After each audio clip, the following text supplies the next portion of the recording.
Hi fellow fans, how are you? Just using this video to show you some of my recent Silver Age acquisitions in 2019. Some of the books from that era I've got, and one surprise one I got that is more of a Bronze Age. If you look at one of my other videos, I have done explaining the ages. You'll know what I mean by that. So here we have Amazing Spider-Man number 61. Great issue. Now I was a little bit annoyed though when I picked it up. I live in Northern Ireland, and if you know Northern Ireland, you know that there's a comic book store in Belfast where most people get their new books from, and toys, etc. I'm not going to name it. There are other stores available. But they recently got a big acquisition of Silver and Bronze Age books. And this one they had advertised as Gwen Stacy's first appearance. Now, in my naivety, I went ahead and was like, "Oh wow, I'll get that," even though something in my bones told me that was wrong. It is wrong. It is not her first appearance. Her first appearance being Amazing Spider-Man 31. But the thing about this one is it's a great Stan Lee, John Romita Sr. book. John Romita, of course, having coming in after Ditko left at about issue 15 or something, I think he left. None of these I've read yet, but I'm sure it's a great book. Lovely cover there. But it's not Gwen's first appearance. The big seminal thing about this issue is that it deals with, at the time, the Green Goblin had amnesia, conveniently enough, and it kind of deals with that, and he's trying to frame Captain Stacy there. But it's a nice book to have in that it centres quite heavily on Peter and Gwen's relationship. So next up, I've got the great cover of Amazing Spider-Man 65. Now, I got this off eBay there recently. I recommend, and I do it tonight every Sunday, that you go onto eBay, you type in a book that you want, or Silver Age book, or Bronze Age, if you're collecting that is, and try and find what you can find. This, I will tell you, I got for a grand total of, I think it was £8.33. It is in great condition. It is maybe a 5 or 6.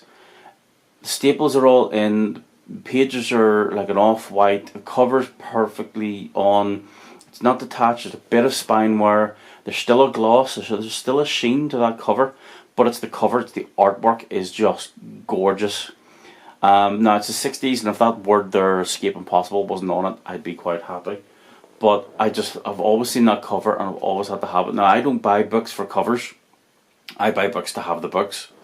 But I saw this, I typed into Google Amazing Spider-Man, or eBay, sorry, Amazing Spider-Man, refined the price, and that came up, and I got it for, including post and packaging, whatever I said, £8.30 something, which is a steal. It's worth at least 4 times that.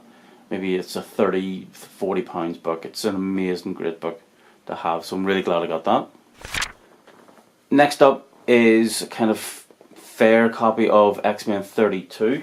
That is done by the great, if I can remember off the top of my head, no I can't, the Roy Thomas and Werner Roth book.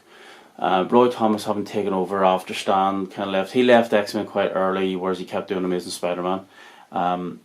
And Kirby fell out with Marvel and left, and the very talented Werner Roth took over.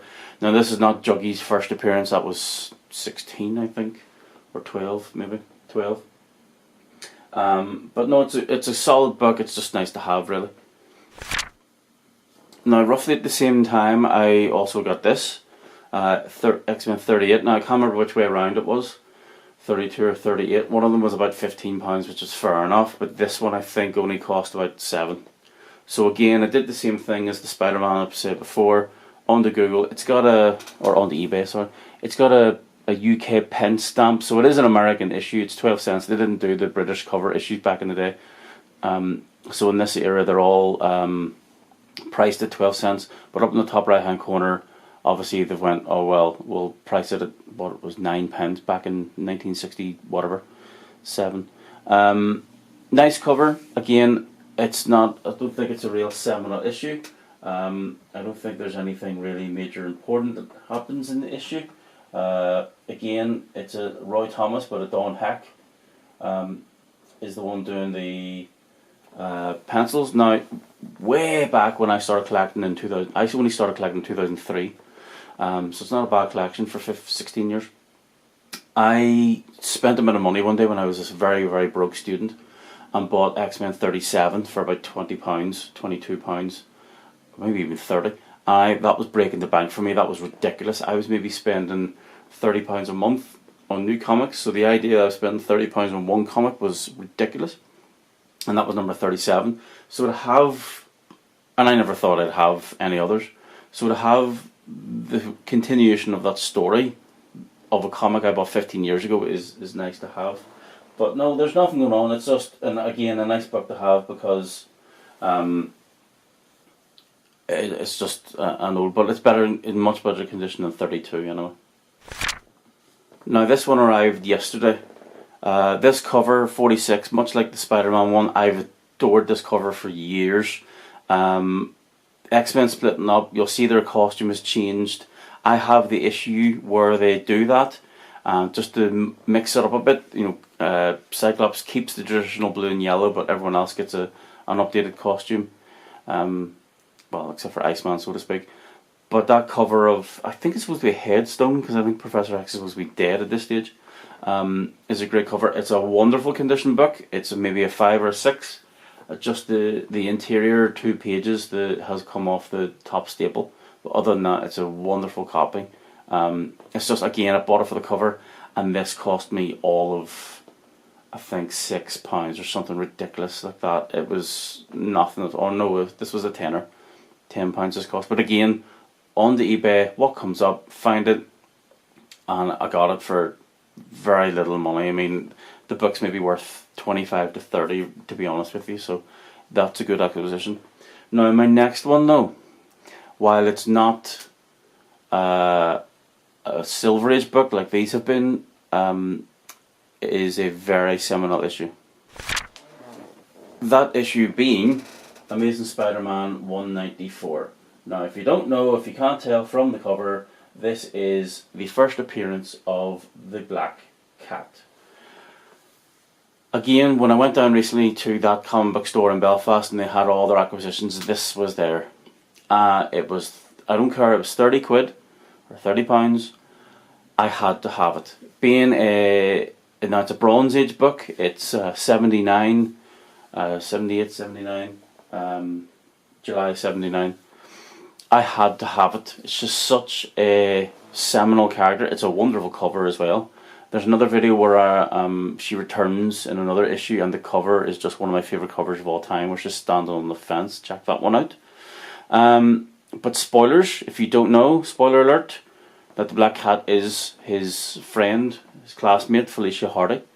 That is this version of the Black Cat. There wasn't like different personas and Felicia took over. It is supposed to be Felicia. But I just had to have it as her first appearance. But I got into comics and these characters in the 90s with the TV shows, so realising that Felicia's first appearance was so late, i.e. late 79 or mid 79, done by the legendary Marv Wolfman of Vampire by Night? Werewolf by Night fame and other massive horror comics,